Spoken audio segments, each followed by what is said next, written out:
going to build an epic gaming PC for around about $1,250. A massive thank you to Gigabyte for actually sponsoring this video. Let's jump right in. It all begins with a motherboard, and here we're using one from Gigabyte. This is the B560 Elite, and this is a brilliant value motherboard that's not really going to compromise you in any meaningful way. It is micro RTX, so you can have a slightly smaller system. It supports the latest Intel 11th generation CPUs. You get PCI Generation 4 support on both one SSD and one GPU slot.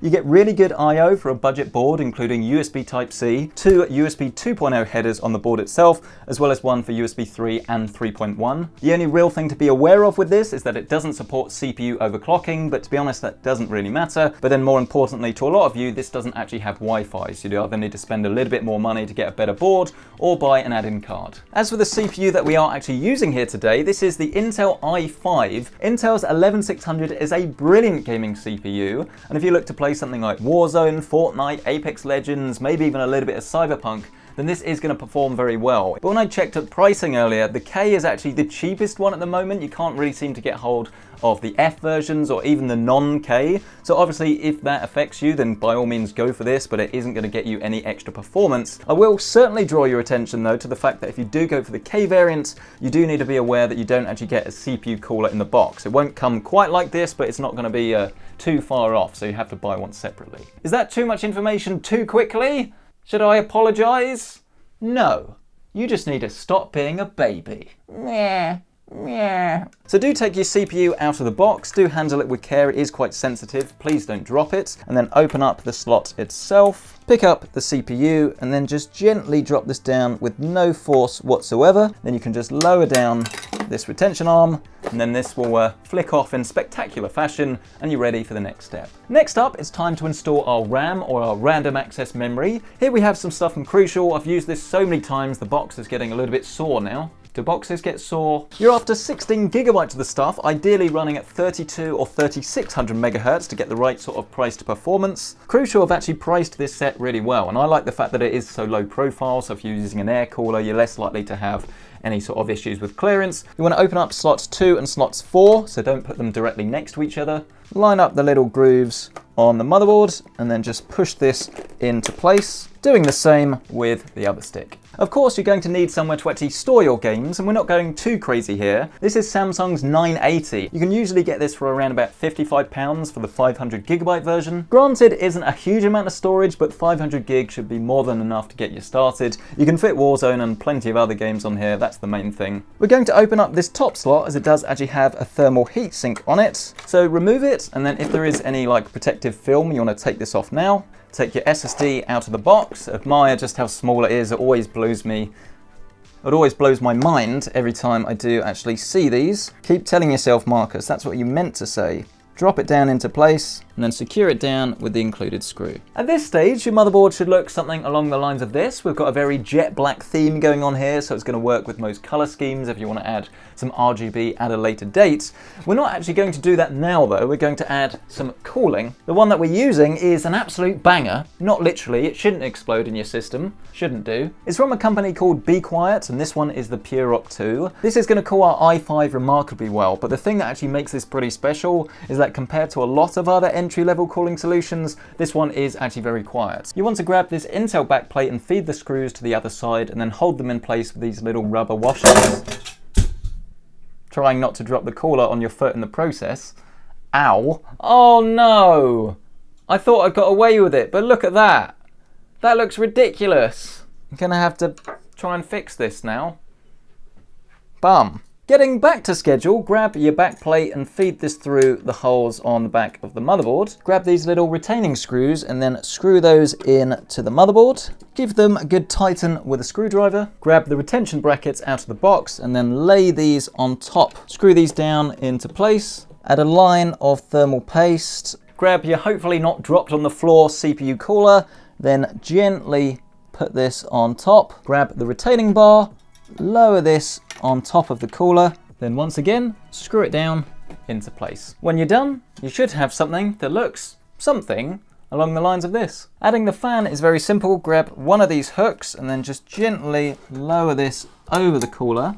This is actually a lot easier if you do it one by one. If you put both of them on at the start, you might struggle a little bit. Make sure your fan is actually blowing into the cooler, then grab the CPU fan cable and plug this in right here at the top. You can't actually miss it, as here it's grey. Now comes the really exciting bit, actually installing all of this inside our chassis. And this is one that I've actually bought myself from good old Amazon. This is called the MG120-G, but you can see there's not really anything particularly special about it. It's just a pretty good looking case. You do actually have some airflow on the front. It isn't going to be as good as mesh, but not everyone wants that. I've learnt my lesson from previous videos to actually take out the slot covers that you don't need first, so that you don't risk damaging your motherboard. They're pretty horrible things like this, but all of the cheaper cases do actually use this. It's annoying, but it's not the end of the world. Let's have a look what we have around the back. A very, very thin side panel, but I can't say I expected anything less. You don't get rubber grommets or anything like that, but there are 2 hard drive cages down the bottom. And then on the front, you do have some mesh for good airflow, as well as 1 USB 3.0 and 1 USB 2. Inside this little box of goodies that you do get in the hard drive bay will be all of our screws and our standoffs that we do actually need to put into the case now so that the motherboard can actually screw into it.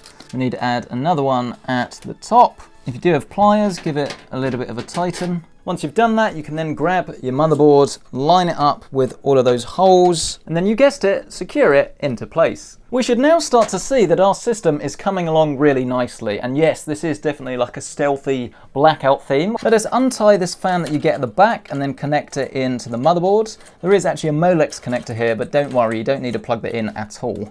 We can bring it round next to our CPU connector and actually plug it in underneath. We can also plug in our USB 3. All of our front panel connections can feed through here. They are a little bit fiddly, but if you look in your motherboard manual, it will tell you exactly which ones to plug where. You also have a USB connection that you plug in right down at the bottom middle of the motherboard. And then all the way at the bottom left, you have your HD audio that does your front panel analog audio. We can now reach for the power supply, and this is going to be a little bit controversial because obviously this is white, this is the CX750F, but the thing that I like about this one is that the cables look really good. 750 watts is definitely quite overkill for this build, but there's not really that much difference in price. You can get this in black or white, so you don't have to go for this. In fact, the black at the moment is around about £10 cheaper, but one of the other good things about this is that it is actually fully modular, so you only have to use the cables that you actively want in your build, which for a case like this that's on the smaller side is always much appreciated. I did tell you that these cables are pretty cool though, didn't I? There's no ketchup and mustard here. It's definitely a lot more premium for the money than you'd expect. Make sure you plug in one big ATX power connection, one PCIe that will be used for the graphics card, our RGB cable, but then interestingly, not the CPU, because I actually do want to plug this straight into the motherboard, as it does make it a little bit easier to do this now. Once it's in, just feed that cable back through the other side. Then you can pick it up, plug it straight into the power supply, secure it down with 4 slightly larger screws. Then you can start plugging in the cables, starting with the RGB at the top right of the motherboard. Directly below it, you've got this huge ATX power connection that you just can't miss. And then finally, your PCIe power connections you can just sort of leave floating there, ready for the graphics card. I will already admit, by the way, that I definitely chose the wrong color for this one. I'm sorry, I put my hands up. I thought white cables would look really good. I've used this before and it worked, but here, it should have been jet black, so buy the black version of this. Something that definitely isn't wrong though is the graphics card, and this one is from Gigabyte. I've used this quite a few times now. It is an absolutely fantastic performer, regardless of whether you want to do a bit of 1080p, 1440, or even in some cases 4K. This is a really capable GPU. This should be the last step in our PC build because everything else is actually ready to go. It is very much a no-frills system. It's all about performance. You just line this up with the slot, give it a good push, then use 2 screws to secure it into place, plug in those PCIe connectors that we brought through a second ago, and then here we have our completed PC. It does definitely need a little bit of a tidy up around the back, but there's not really that many cables, so I don't think it's going to take you too long. I think the only thing I would consider changing sooner rather than later would be to add 2 additional fans on the front, ideally RGB, just to make it sort of come alive a little bit. But if you're just getting started building a gaming PC, don't worry about it too much, you can add them later. For now, I think this is going to work a treat. Shall we test it? We've got our keyboard, mouse, monitor. We're connected over DisplayPort into the graphics card, not the rear I/O of the motherboard. Moment of truth.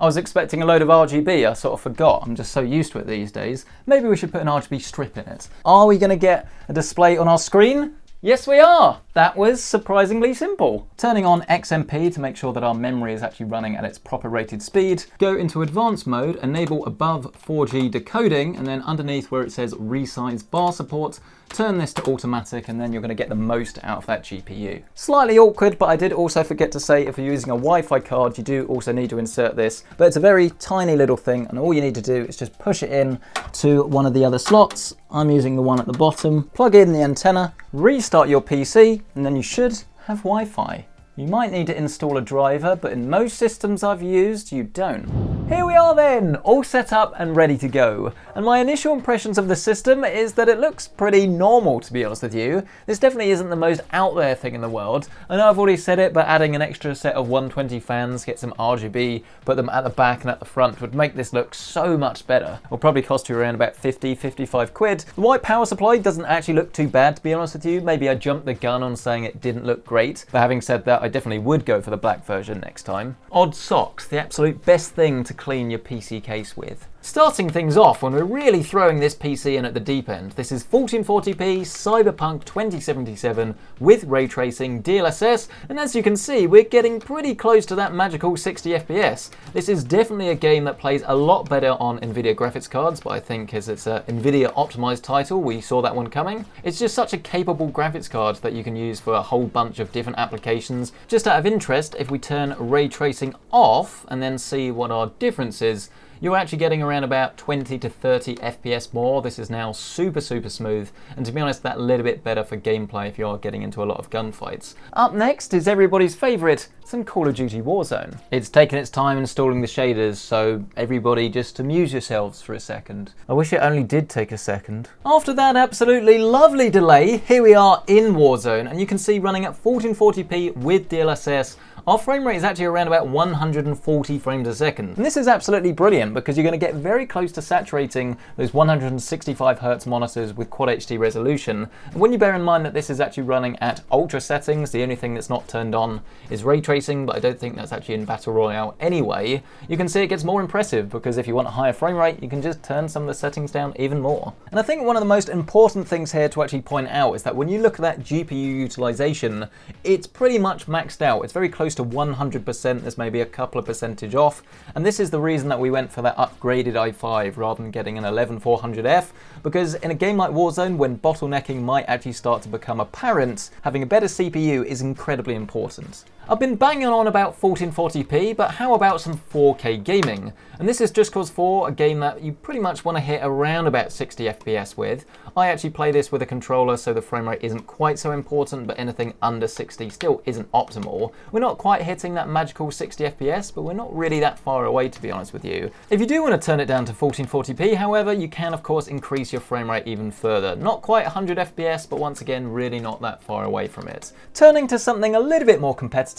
here we have some Valorant running at 1440p max settings, and we are getting a little bit of a CPU bottleneck. You can see our GPU utilization is around about 70 to 75%, but we're still getting about 300 FPS. If you're planning to be an esports extraordinaire, then yes, something like an i9 or of course a 5800X or 5900X is going to be a better bet, but I think for most of us this is more than we're ever going to need. Our final game, of course, is my favourite title, some Apex Legends. Here we go, and we're going to start our tests at 4K resolution, which isn't what I would choose to play this game at, but if you are rocking a 60Hz display, or maybe you're playing on a TV, then obviously it doesn't really matter too much. But you can see our frame rate is still a lot higher than you might expect, around about 86 to 90 FPS. This actually feels really quite smooth. I mean, you definitely can appreciate some of the extra detail at 4K when you're sort of guarding one of these areas and you're looking into the distance. It will help you, but on a 27-inch screen, it's probably not what I'd pick. So let's change things up and opt for 1440p resolution, and you can see there is quite a substantial increase in frame rate. There is actually a frame rate cap on this game that you can remove, but it is currently on and it's tied to I think it's 144 FPS, and you can see we're easily hitting that with around about 75-77% utilization. Here is your sound test. Honestly, not really very annoying at all. So this is definitely a game that you'll be able to properly utilize a high refresh rate monitor, even if you're choosing to play at Quad HD. As always, if you do want to check out current pricing on anything featured, you can find my Amazon affiliate links listed down below, but smash that like button, get yourself subscribed, and I'll see you in the next one.